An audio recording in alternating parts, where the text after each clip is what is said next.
మేము పూజ చెప్పాలి మేము అందరం కష్టపడి బంపర్గా గెలిపించుకుంటాం. చంద్రబాబు నాయుడు గారు ఏమంటారంటే నేను జనసేన ఇద్దరం అలయన్స్ మేము వస్తున్నాము, మా పొత్తు మొత్తం ముందే వస్తుంది, జగన్మోహన్ రెడ్డి గారు ఓడిపోతున్నారు అంటారు. అవి ఒక్కడి నువ్వు రాలేక వాళ్ళు తోడు పెట్టుకోతున్నావు, నువ్వు ఒక్కడి నీకు దమ్ము లేకనాక తోడు పెట్టుకోతున్నావు. నువ్వు ఇద్దరు కాదు ఇంకా నలుగురు కలుపుకో, మీ అందరూ పోయి నాగర్ దూకినా కూడా ఇబ్బంది లేదు, ఎవరు మీరు గెలిచే ప్రసక్తే లేదు. మొత్తంగా మీరు ఇద్దరు కలిసి కనుక నాగర్ దూకినా కూడా మిమ్మల్ని ఎవరు పట్టుకోరు కూడా. ఏదైనా జగన్మోహన్ రెడ్డి సీఎం, మళ్ళీ గౌరవ సీఎం ఆయనే.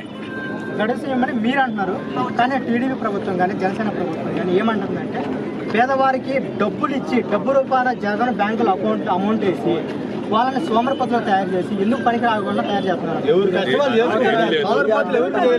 ఏదన్నా ఉండయి జగన్ పెట్టిన పథకాలు వాళ్ళకి ఎవరికోలో వాళ్ళకి చేస్తున్నాయి. ఇలా ఒక నాయకుడితో పని లేదు, డైరెక్ట్ వాళ్ళ అకౌంట్ లో పడుతున్నాయి, వాళ్ళే తీసుకొని జాగ్రత్త వాడుకుంటున్నారు. కానీ అవన్నీ ఒట్టి మాటలు బోగస్.